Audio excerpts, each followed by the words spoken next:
အားလုံးမင်္ဂလာပါဒါလေးကတော့ part 2ပဲဖြစ်ပါတယ်နေ့မှာ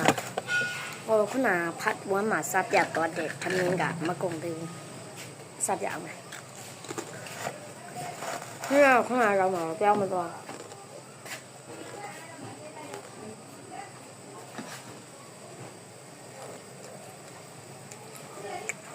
ပြရမယ် YouTube မှာအတန်နဲ့တင်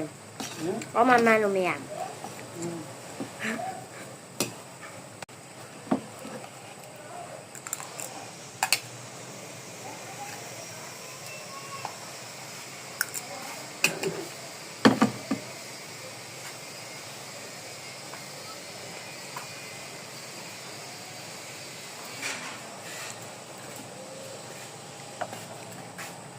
ကျုပ်ကဖုန်းနေလားမသိ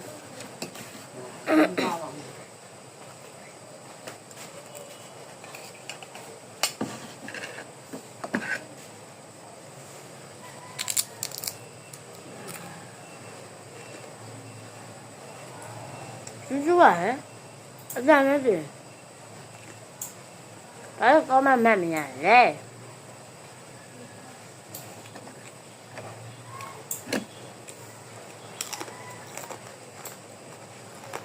ရပါဟာဟာကြလဲအမှန်မှန်မရရဲအောက်မှာ0လေးရဲ့အောက်မှာဒါအနောက်ကအဲ့ရောင်တွေ့လားအဲ့ရောင်ဖြစ်နေတယ်ဝင်ပြီးတော့ကိုကကောမမန့်ကြည့်မယ်ဆိုလဲမရပြန်ဘူးအစိတ်ရောင်ညက်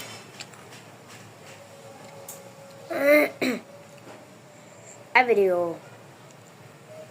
နေ့တစ်ခါလောက်မှရှင်းပြ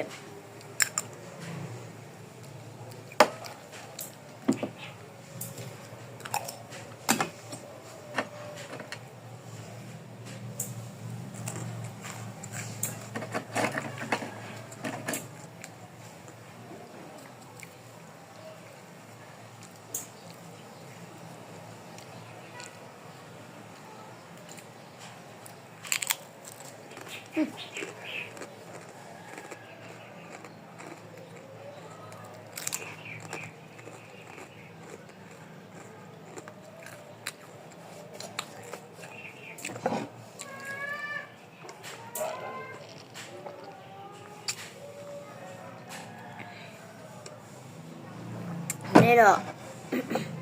လောက်ပဲနော် part 3မှာပြန်ဆော့